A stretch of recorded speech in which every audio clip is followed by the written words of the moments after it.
ampun. Jadi ini pertemuan yang kesekian kalinya ya, buat semua teman-teman, ibu-ibu, bapak-bapak semua, kakak-kakak dan adik-adik, semoga bisa lebih banyak memberikan tambahan ilmu, tambahan pengetahuan ya, terutama kita berbicara tentang jantung. Jadi kemarin-kemarin kita sudah bahas tentang hubungan jantung sendiri, fisiologi dari jantung. Nah, ini suatu materi yang menarik menurut saya yang diminta sama Mas Angga. Kebetulan mungkin beliau pernah baru sembuh ya dengan dari influenza, jadi mungkin punya ketakutan sendiri. Apakah sebenarnya influenza ini dan COVID-19 ada hubungannya dengan penyakit jantung? Terus bagaimana mekanismenya? Terus yang terutama bagaimana kita bisa mencegah ya, sehingga ini kan kita berhubungan dengan virus tersebut tidak sampai menyebabkan masalah pada jantung kita. Oke, next Mas. Oke. Nah, sebagai latar belakang sedikit pembahasan, kita ketahui bahwa penyakit kardiovaskular sendiri ini sudah menjadikan penyebab kematian nomor satu di seluruh dunia, ya, menewaskan beberapa juta orang. Nah, di tengah tantangan global seperti saat sekarang ini, maka semakin banyak lagi muncul faktor-faktor resiko tambahan yang menyebabkan menjadi suatu yang harus kita jadikan aware atau warning, terutama bagi kami yang dunia medis. Nah, beberapa berdasarkan dari data dari Kemenristek atau Kemenkes sendiri, ternyata jantung, untuk penyakit jantung sendiri yang menjadi penyakit nomor satu di dunia, bahkan di Indonesia pun sudah menelan biaya asuransi itu sampai 14 triliun. Jadi memang untuk saat sekarang, untuk biaya pengobatan atau biaya jantung sendiri itu sudah menempati nomor satu juga, dikarenakan penyakit jantung sudah menjadi nomor satu untuk kematian ya. Nah, salah satunya lagi faktor risiko yang bisa menjadi pencetus ataukah menjadi faktor risiko dari jantung itu, tetapi masih menjadi polemik ya. Salah satunya adalah virus ya, di mana yang paling gampang kita dapatkan atau yang paling sering biasa ditemui saat ini ya, ada infeksi virus seperti influenza ataupun COVID-19 ya.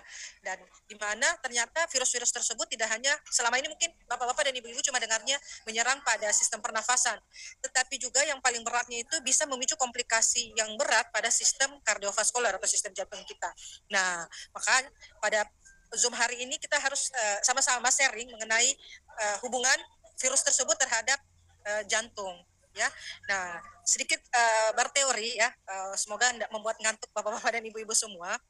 Jadi kalau kita berbicara tentang virus-virus COVID-19, influenza, ya kalau flu mungkin kita sering dapatkan, tetapi kalau COVID-19 mungkin bapak-bapak ibu sudah berpikir, enggak ada kok sekarang COVID, katanya sudah selesai. Oh enggak, virus COVID sekarang ini masih ada, cuma sudah dianggap sebagai suatu yang bukan lagi kayak yang sebelumnya, yang jadi, kita sudah jadi endemik untuk seluruh dunia, ya sama dengan influenza juga. Ya, tetapi pastinya untuk tahapannya itu virus untuk COVID sendiri jauh lebih berat dibandingkan dengan influenza. Nah, kalau kita berbicara tentang virus ini seyogyanya dia bekerja memicu respon inflamasi sistemik yang berada kompresi dari tubuh, di mana respon tersebut tidak hanya terbatas pada paru-paru saja, tetapi banyak organ yang bisa terlibat. Ya, salah satunya bisa di vaskular ataupun di mana namanya jantung itu sendiri. Sedangkan kan kita ketahui bersama sistem vaskular ini tidak bisa dijauhkan dengan sistem jantung ya, karena mereka keterikatan satu sama lain. Nah, dampak inflamasi ini signifikan menyebabkan perubahan pada jantung dan pembuluh darah yang nantinya bisa menciptakan kondisi yang semakin memperburuk penyakit jantung yang biasanya sudah ada, bahkan bisa menjadi pemicu ya. Jadi kita ini sebenarnya sudah ada cikal bakal terjadinya suatu penyakit kardiovaskular karena kita sudah ada faktor risiko seperti hipertensi, gula, kemudian yang obesitas, yang lain-lainnya, merokok, tetapi semakin memunculkan dikarenakan adanya infeksi virus. Oke, next. Tunggu ya.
Salah satunya dia bisa menyebabkan, maaf, tadi termute, ini ya. Yang pertama dari virus ini bisa menjadi faktor resiko penyebab kerusakan dari sel endotel pembuluh darah. Nah, seperti kita ketahui kalau sel endotel pembuluh darah rusak, di mana pembuluh darah di sini yang membawa oksigen nutrisi menuju ke jantung. Nah, ini bisa menjadi penyebab terjadinya serangan jantung. Nah, yang kedua, hipoksia jaringan. Virus juga ini bisa menjadi faktor risiko menyebabkan penurunan kadar oksigen dalam darah. Nah, keadaan ini nanti akan memaksa jantung bekerja lebih keras untuk memompa darah dan memenuhi kebutuhan oksigen tubuh yang nantinya akan bisa menyebabkan terjadinya suatu pembengkakan dari jantung. Nah, hubungan yang lainnya yang ketiga itu bisa menyebabkan hiperkoagulasi. Apakah hiperkoagulasi ini? Hiperkoagulasi merupakan suatu aktivitas sistem pembekuan darah yang meningkat drastis selama infeksi virus. Nah, pada saat terjadi suatu peningkatan dari pembekuan darah dan agregasi trombosit, ini dapat menyebabkan kondisi protrombik yang berbahaya dan nantinya bisa meningkatkan risiko pembekuan darah pada arteri koroner sehingga terbentuk plak pada pembuluh darah dan bisa menyebabkan serangan jantung. Dan yang selanjutnya, aktivitas imun yang berlebihan. Jadi respon imun yang terlalu berlebihan ya bisa saja dia berbalik menjadi faktor yang menyerang dari sel-sel jantung sendiri. Aktivitas sel imun dan antibodi ini dapat memicu terjadinya suatu yang disebut dengan peradangan pada otot jantung ataupun nama kerennya itu miokarditis. Hal ini pada saat terjadi suatu miokarditis, ada infeksi pada otot jantung ya atau kan peradangan pada otot jantung, ini nanti akan mengganggu lagi fungsi dari pompa jantung. Pada saat fungsi pompa jantung terganggu, kembali lagi jantung akan dipaksa untuk bekerja lebih berat ya, yang nantinya akan bisa menyebabkan terjadinya pembengkakan jantung ataupun menyebabkan terjadinya suatu gangguan irama jantung. Oke, next. Nah, bagaimana resiko influenza dan penyakit jantung itu sendiri? Nah, influenza dan penyakit jantung ini menyebabkan resiko 4 kali. Ya, jadi serangan jantung akut meningkat hingga 4 kali dalam minggu pertama setelah terdiagnosis influenza. Itu kan tadi sudah ada dampaknya, kan ada 4. Ada bisa menyebabkan terjadinya hiperkoagulopati, bisa menyebabkan sistem imun yang terlalu berlebihan, ya kan? Sehingga menjadi faktor risiko 4 kali lebih menyebabkan serangan jantung mendadak. Nah, kalau untuk lansia sendiri, kalau kita berbicara pasien di atas usia 65 tahun, ternyata faktor resikonya bisa 2,5 kali lebih berat, menyebabkan faktor kardiovaskular itu 10 kali lipat. Sedangkan hal tersebut menjadi faktor penyebab peningkatan angka kematian pada pasien jantung dengan terinfeksi influenza bisa meningkat hingga 40% dibandingkan dengan populasi umum. Nah, apakah dampak klinis yang paling signifikan yang bisa diberikan pada pasien-pasien yang kena influenza? Seperti di slide dijelaskan bahwa virus influenza ini bisa memicu respon inflamasi yang nantinya respon inflamasi tersebut memberikan efek yang sangat meningkat pada kerja jantung. Nah, selain itu juga pada jantung, faktor inflamasi juga bisa menjadi faktor risiko tadi, kembali ke pembuluh darah endotel dari jantung juga. Jadi bisa menyebabkan kalau terjadi peradangan pada pembuluh darah, bisa memicu ruptur pada plak yang sudah terbentuk, yang tadinya stabil menjadi tidak stabil, sehingga bisa menyebabkan terjadinya suatu penyumbatan pada arteri koroner akut. Pada saat terjadi penyumbatan pada arteri koroner akut, oksigen ke jantung berkurang bahkan tidak ada, sehingga nanti bisa memberikan efek serangan jantung mendadak. Next.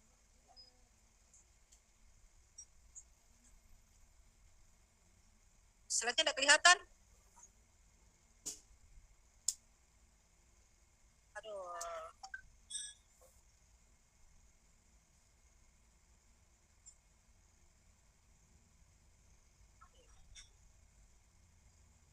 Oh ya mas, saya tidak tahu.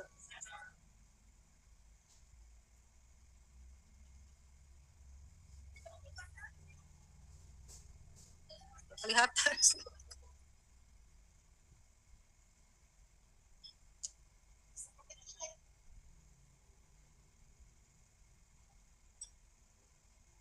Aku mas, saya join via HP juga mas. Soalnya nggak kelihatan slide-nya.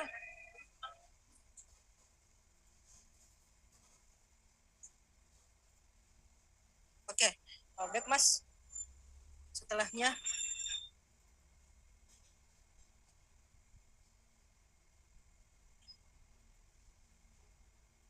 Nah, sebelumnya mas, sebelumnya. lagi. Oke. Okay. Jadi kalau pasien-pasien dengan jadi tadi ya dampak klinisnya ya, selain itu juga pasien dengan influenza sendiri, pasien dengan riwayat penyakit jantung koroner. Jadi pasien-pasien ini sudah ada riwayat memang penyakit jantung koroner, gagal jantung ataupun gangguan irama jantung sendiri, pastinya nanti akan sangat rentan mengalami apa ya istilahnya dekompensasi, itu mengalami fase kerja jantung yang berat pada saat selama terkena virus influenza.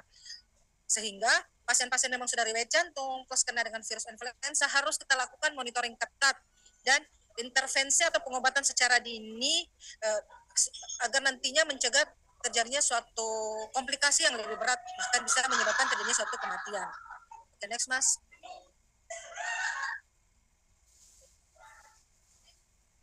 Ya, tadi kita sudah berbicara tentang virus influenza, ya, bagaimana keterkaitannya dengan jantung itu sendiri.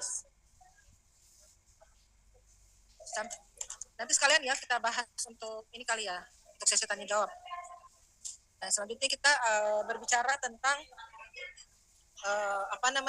hubungan COVID-19 dengan penyakit jantung. Nah, namanya virus, dia cuma beda tipe saja, satu virus influenza, satu virus COVID-19. Tapi secara umum namanya virus hampir sama tadi dengan efek yang bisa berpengaruh terhadap jantung. Nah, kalau kita berbicara tentang COVID-19 sudah banyak penelitian sejak zaman COVID yang dihubungkan dengan jantung itu sendiri. Ya, kalau kita bicara tentang COVID, maka di sini kita bicara tentang bagaimana sebenarnya invasi atau perjalanan virus itu pada jantung. Nah, kita ketahui bahwa kalau kita berbicara tentang jantung sendiri, SARS-CoV-2 secara kerjanya dia mengekspresikan afinitas yang tinggi terhadap reseptor ACE2 yang banyak terdapat pada kardiomyosit dan sel endotel pada pembuluh darah. Nah, hal tersebut bisa menyebabkan terjadinya ikatan virus pada reseptor ini yang nantinya bisa menjadi transmisi langsung yang dapat menyebabkan infeksi pada jaringan jantung. Nah, pada saat terjadi suatu infeksi pada jaringan jantung tersebut bisa menyebabkan kerusakan seluler dan disfungsi dari otot jantung. Nah, kalau selain itu juga beberapa data-data klinis yang menunjukkan bahwa beberapa risiko jantung ataupun stroke iskemik ini bisa meningkat 3 kali lipat dalam 14 minggu pertama setelah infeksi COVID-19, di mana periode ini memerlukan pengawasan juga kardiovaskuler yang intensif, terutama pada pasien-pasien yang memang sudah memiliki faktor resiko, ya. Jadi sudah memiliki faktor resiko yang berat seperti hipertensi, DM, ataupun faktor resiko yang yang selanjutnya yaitu komplikasi kardiovaskuler. Nah, ini yang paling berat, komplikasi kardiovaskuler, di mana kita dapatkan bahwa virus-virus dari COVID-19 sendiri ini dapat menyebabkan spektrum dan komplikasi jantung, mulai dari bisa menyebabkan terjadinya suatu miokarditis yang akut, kemudian gangguan dari irama jantung, hingga terjadinya gagal jantung. Ya, komplikasi-komplikasi ini dapat terjadi bahkan pada pasien tanpa riwayat penyakit jantung sebelumnya, ataupun apalagi pasien-pasien yang sudah ada riwayat jantung sebelumnya. Berarti ini menunjukkan virulensi yang tinggi virus terhadap sistem kardiovaskuler. Jadi sangat erat kaitannya antara COVID-19 dengan penyakit jantung. Oke, next.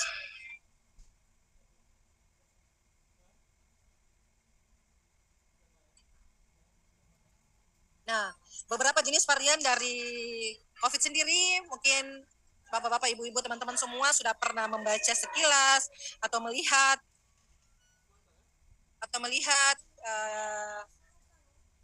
dari ininya, ya. Di sini ada beberapa varian, ya, varian dari COVID-19, di mana evolusi virus itu terus berlanjut. Jadi sistem yang baru, virus yang baru terus berlanjut. Makanya ada yang beta, ada yang alfa, ada yang lainnya, itu akan terus berlanjut untuk virus-virusnya sendiri. Semakin berkembang virus, maka akan semakin berat virulensinya. Ya, ini nanti kita bisa baca untuk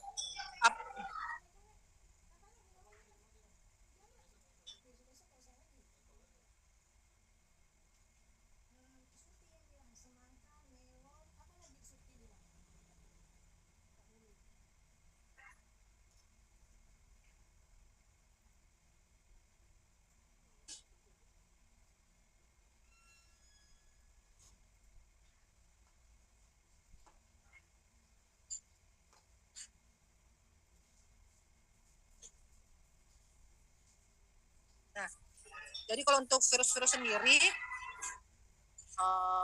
di mana ada fase-fasenya. Jadi intinya kalau kita berbicara tentang virus, ya saya buka, soalnya tidak kelihatan di slide saya.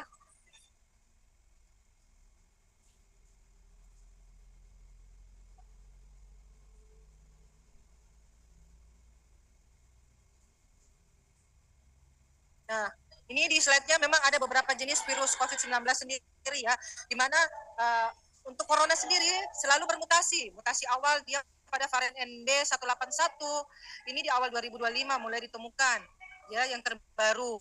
Terus jadi varian COVID yang selama ini yang dari awal 2020 itu semakin bervariasi. Dia selalu mengalami mutasi dari virus itu sendiri. Next, nah ada beberapa faktor resiko yang berat disebabkan dari virulensi dari virus itu sendiri terhadap jantung. Oke, next Mas. Beberapa kondisi medis yang pertama pastinya hipertensi. Nah, tekanan darah yang tinggi tersebut dapat menjadi faktor resiko menjadi perusak endotel pembuluh darah dan nantinya bisa menyebabkan peningkatan dari beban kerja jantung sehingga pasien di sini lebih rentan terhadap jadi pasien-pasien dengan jantung akan lebih rentan terhadap infeksi virus sendiri. Ya. Faktor yang berat Mas, faktor risiko sebelumnya lagi Mas. Lagi. Ya, nih. Jadi beberapa kondisi medis, terutama faktor gaya hidup menyebabkan peningkatan kerentanan terhadap komplikasi kardiovaskuler diakibatkan dari virus itu sendiri. Jadi banyak sekali faktor yang menjadi, terutama pasien-pasien memang yang sudah ada faktor risiko. Faktor risikonya seperti apa? Hipertensi, dislipidemia, diabetes, obesitas, faktor usia lanjut maupun merokok. Jadi ini menjadi faktor risiko, beberapa faktor risiko menjadi penyebab dari memperberat dari jantung itu sendiri. Ya. Diabetes sendiri menyebabkan ini sebenarnya penjelasan apa hubungan dari faktor resiko baik itu hipertensi karena kerusakan endotel menyebabkan kompensasi terhadap jantung, memperberat kerja jantung hampir ini penjelasannya secara umum. Nah, next Mas, ini yang penting apa sih sebenarnya komplikasi dari kardiovaskuler sendiri yang diakibatkan dari infeksi ya, entah itu infeksi virus ataupun infeksi bakteri. Next Mas. Yang pertama, untuk jantung bisa menyebabkan terjadinya serangan jantung mendadak atau yang disebut dengan infak miokard akut. Bagaimana mekanismenya? Nah, seperti yang saya jelaskan sebelumnya tadi, virus di sini baik itu virus influenza maupun virus COVID-19 bisa menyebabkan terjadinya inflamasi. Pada saat terjadinya suatu inflamasi, next Mas, next slide, bisa menyebabkan terjadinya gampang ruptur pada plak pembuluh darah, ruptur pada aterosklerosis yang menyebabkan terjadinya inflamasi sistemik dan pada saat terjadi ruptur, maka plak tersebut akan menyumbat dari pembuluh darah jantung. Apa yang paling sering jelas didapatkan? Next slide Mas, angka. Yang pertama, manifestasi. Ya, ini dia. Manifestasinya ada nyeri dada yang khas. Apa nyeri dada yang khasnya? Nyeri dada yang sebelah kiri menjalar di bahu, menjalar ke belakang, bahkan biasanya dari nyeri ulu hati. Nah, terus pada saat sudah ada keluhan seperti itu segera kita lakukan pemeriksaan ke fasilitas kesehatan karena akan dilakukan pemeriksaan selanjutnya itu berupa pemeriksaan EKG. Nah, pada saat pemeriksaan EKG didapatkan adanya ST elevasi atau ada gangguan pada EKG-nya, terutama ada dapatkan ST elevasi, maka itu sudah ada itu sudah disebut dengan serangan jantung mendadak. Kemudian yang kedua, gagal jantung. Nah, tadi sudah saya jelaskan bahwa beberapa penyebab dari infeksi bisa menyebabkan peningkatan beban kerja dari jantung. Pada saat terjadi peningkatan beban kerja jantung bisa menyebabkan kerusakan dari otot jantung secara langsung dan akhirnya nanti bisa menyebabkan terjadinya suatu disfungsi dari ventrikel ya. Nah, apa yang dapat terjadi? Hal ini bisa menjadi pemicu dari gagal jantung akut yang bisa cikal bakal bisa menjadi penyebab kematian. Nah, yang selanjutnya terjadi tromboemboli vena, di mana tromboemboli vena ini suatu hiperkoagulasi sistemik yang dapat menyebabkan peningkatan risiko terjadinya suatu penyumbatan pada pembuluh darah vena ya, karena kita berbicara tromboemboli vena, pembuluh darah vena pada tubuh ya. Dan yang beratnya bisa juga menyebabkan terjadinya emboli paru yang dapat memperberat kondisi sesak nafas. Oke. Dan yang terakhir, stroke iskemik. Bagaimana hubungannya infeksi bisa menyebabkan stroke iskemik? Nah, salah satunya karena terjadinya suatu proses. Jadi kalau kita bicara tentang stroke iskemik, terjadi pasti suatu gangguan pada pembuluh darah arteri, terutama yang menuju ke otak, akibat dari akibat tadi tetap dengan kita berbicara hiperkoagulasi arteri atas ataupun embolisasi dari jantung. Jadi bisa saja penyebab dari stroke iskemik itu karena sudah ada memang dari jantung ada tromboemboli ataupun hiperkoagulasi yang nanti pada saat dia lepas dia bisa ke pembuluh darah otak sehingga menyumbat di situ dan menyebabkan terjadinya iskemik. Oke.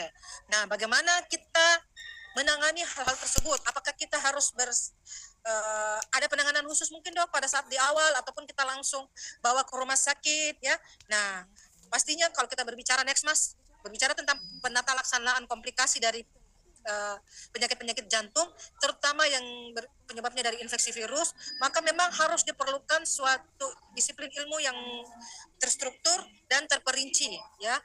Nah, beberapa pilar utamanya sendiri pastinya yang pertama stabilisasi dari hemodinamik. Nah, ini biasanya kita lakukan di vaskes-vaskes kesehatan karena pasien-pasien sudah dengan keluhan-keluhan yang biasanya kan kalau cuma batuk, pilek, dianggap biasa, tetapi keluhan-keluhan utama kalau sudah menyebabkan gangguan pada jantung itu pasti sudah influensanya yang sudah tingkat berat atau peradangan COVID-nya yang sudah lama, ya, yang tidak terobati atau sehingga pasti membutuhkan monitoring yang ketat karena sudah nanti akan berhubungan dengan tanda vital dan pada tubuh kita. Ya, jadi ini ada beberapa tahapan, terus kemudian ada pemberian obat antiinflamasi karena seperti kita ketahui disebabkan karena inflamasi dari virus, jadi kita harus memberikan obatnya, antinya, ya. Pemberiannya bisa berupa kortikosteroid atau agen inflamasi sesuai dengan indikasi dari penyakit yang didapatkan. Kemudian pemberian dari antikoagulannya sebagai profilaksisnya sendiri dan manajemen gejala-gejala dari entah itu gagal jantung yang kita dapatkan dengan pemberian obat-obatan dari gagal jantung ataupun pemberian terapi pada pasien-pasien dengan serangan jantung dan pastinya ini semua harus dilakukan di rumah sakit. Next, Mas.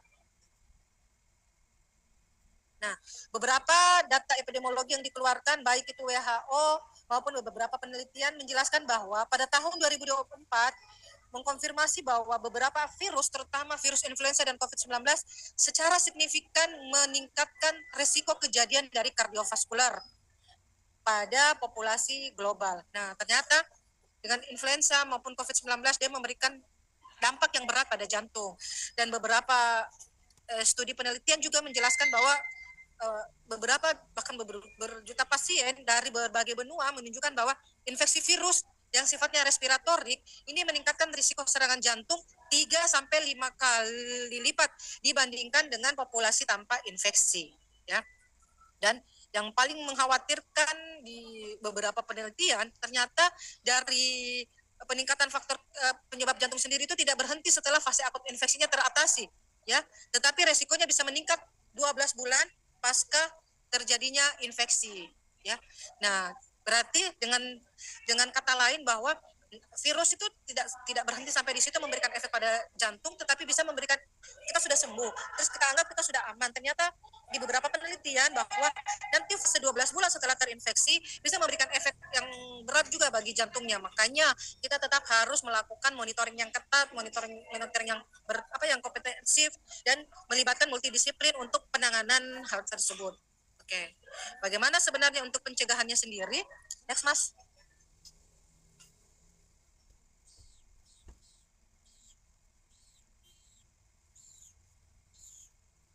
Nah, untuk pencegahannya sendiri di sini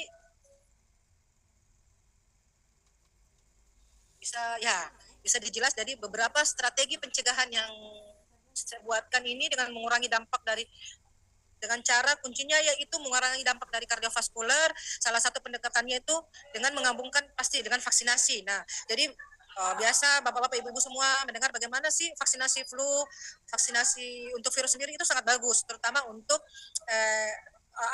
salah satu barrier untuk kardiovaskular sendiri ya, pencegahan terjadinya suatu kardiovaskular. Terus yang kedua modifikasi gaya hidup dan manajemen risiko terbukti bisa menjadi pencegahan mengurangi dari morbiditas maupun mortalitas ya. Nah, ini dia kita bisa lakukan vaksinasi rutin atau booster. Nah, vaksinasi di sini ada vaksinasi influenza bisa secara 1 tahun kita lakukan ataupun vaksinasi COVID-19 yang merupakan salah satu bentuk booster. Yang merupakan salah satu rekomendasi pencegahan primer yang paling efektif yang bisa dilakukan. Nah, dengan vaksinasi tersebut ternyata menjadi faktor mengurangi risiko dari infeksi berat, terutama terjadinya komplikasi pada jantung sendiri berkisar 50-70%, ya. Nah, kemudian kita mengkontrol juga penyakit-penyakit kronis. Jadi kebanyakan kalau pasien-pasien memang sudah ada riwayat hipertensi, kita harus mengkontrolnya dengan tekanan darahnya stabil di 130 sampai 80. Terus dengan pasien-pasien dengan manajemen diabetes dengan HbA1c kurang dari 7. Serta kita mengkontrol pasien-pasien kalau memang ada hiperkolesterolemia dengan target LDL kurang dari 55 mg per desiliter. Ya, itu sangat membantu untuk mencegah faktor risiko jantung terkena diakibatkan karena virus. Nah, selain itu juga salah satunya dengan modifikasi gaya hidup sehat.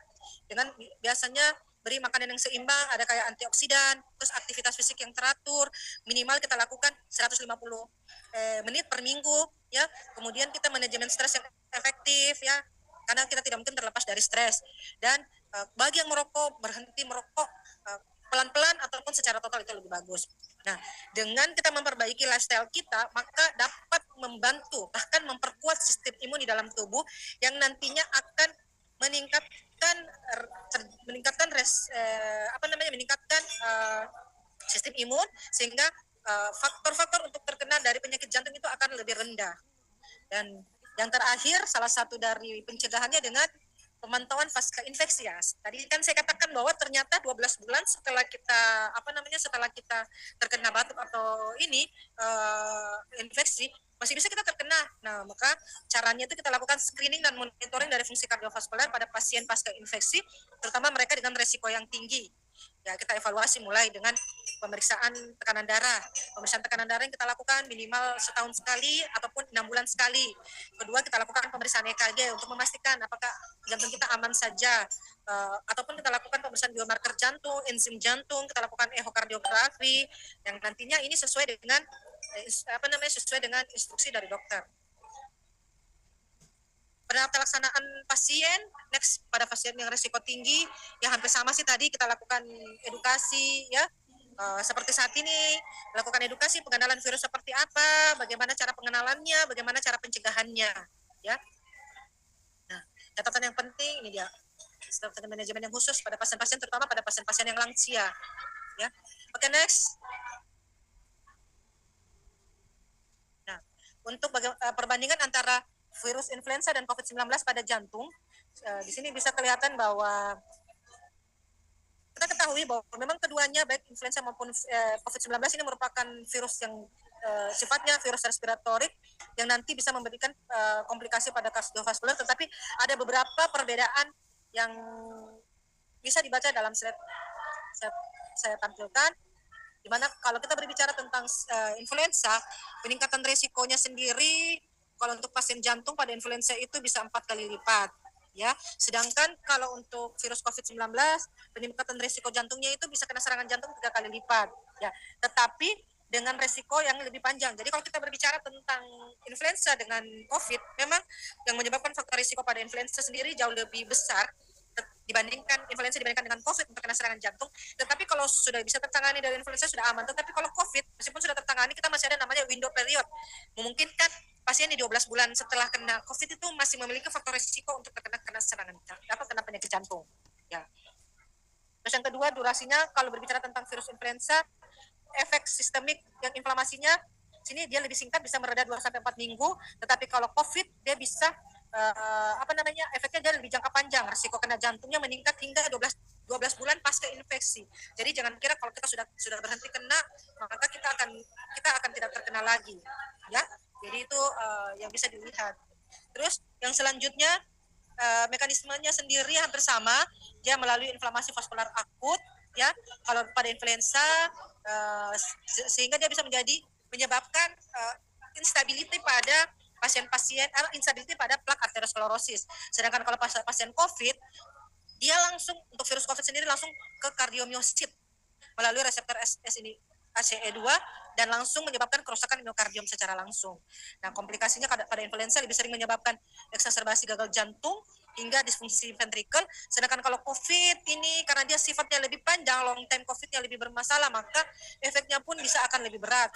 Bisa juga menyebabkan gangguan dari irama jantung. Nah, apa sih rekomendasi klinis, next Mas?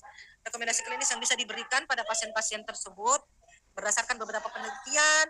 Kalau untuk manajemen risiko kardiovaskuler, yang pertama kita identifikasi dan stratifikasi risiko dengan cara kita lakukan screening, mengidentifikasi pasien apakah memang sudah dari riwayat jantung ya atau sudah ada faktor risiko jantung. Nah, kita harus men-screening ataupun memang pasien sudah ada kena jantung. Jadi beda yang memiliki faktor risiko dan beda yang memiliki memang sudah penyakit jantung. Terus yang kedua, kita lakukan prioritaskan vaksinasi influenza dan COVID-19 untuk semua pasien jantung yang tanpa kontraindikasi. Edukasi tentang keamanan dan aktivitas vaksin sendiri. Yang ketiga, kita lakukan monitoring pasca infeksi pada pasien-pasien, monitoring untuk kardiovaskularnya sendiri. Dan biasanya kita lakukan monitoring ini berkala pada pasien-pasien, termasuk pemeriksaan biomarker jantung, troponin, kita lakukan EKG, kita lakukan ehokardiografi, dan kalau perlu kita lakukan monitoring itu 12 bulan pasca pasien bebas dari infeksi. Dan yang terakhir, tetap kalau bagi kami melakukan koordinasi yang multidisiplin sesuai dengan gejala yang dihadapi. Contohnya pada pasien-pasien dengan, kita tahu kalau berbicara tentang virus, berbicara tentang baik itu virus influenza maupun virus COVID, ada paru yang bisa kita ajak kerjasama sehingga aman untuk influenzanya sendiri, aman untuk parunya sendiri, aman juga buat jantungnya. Jadi tetap pendekatan multidisiplin yang dilakukan. Nah, sebagai penutup, hubungan beberapa bukti ilmiah menunjukkan adanya hubungan yang kuat antara infeksi influenza dan COVID-19, di mana dengan adanya infeksi tersebut bisa menjadi faktor risiko peningkatan dari kardiovaskular sendiri yang signifikan baik itu secara statistik maupun secara klinis dengan faktor risiko 3-4 kali lipat dibandingkan dengan populasi tanpa infeksi. Selain itu juga, infeksi virus ini dapat memicu terjadinya inflamasi sistemis, stres oksidatif, hiperkoagulopati, serta gangguan fungsi dari endotel yang nantinya bisa menyebabkan perburukan dari fungsi dari kardiovaskular. Dan yang terakhir, pentingnya dan pencegahan secara dini, ya salah satu strategi pencegahannya dengan melalui vaksinasi, yang kedua modifikasi gaya hidup, ya kontrol faktor risiko kardiovaskular kalau memang kita sudah ada cikal bakal ada risiko. Nah, bagi pasien-pasien dengan riwayat penyakit jantung, deteksi dini komplikasi dan intervensi tepat waktu dapat menyelamatkan nyawa sehingga tidak sampai menyebabkan kematian dan pastinya meningkatkan kualitas hidup lebih panjang. Oke. Dari saya cukup sekian. Bila ada pertanyaan dipersilahkan.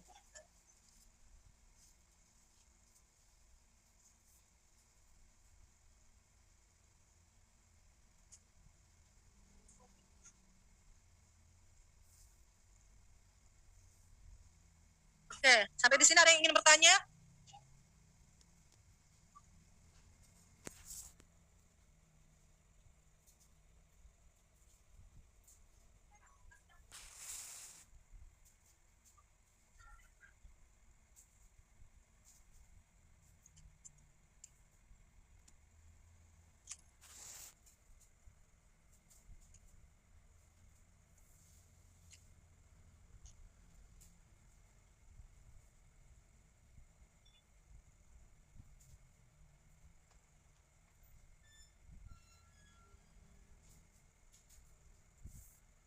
Semoga bisa memberikan pemahaman kepada bapak-bapak, ibu-ibu, serta teman-teman semua bahwa untuk kalau kita berbicara virus, berbicara COVID-19 itu sangat erat kaitannya dengan penyakit jantung ya pasti. Jadi memang terkadang ada pasien yang takut, bilang dok saya sudah kena jantung, apakah aman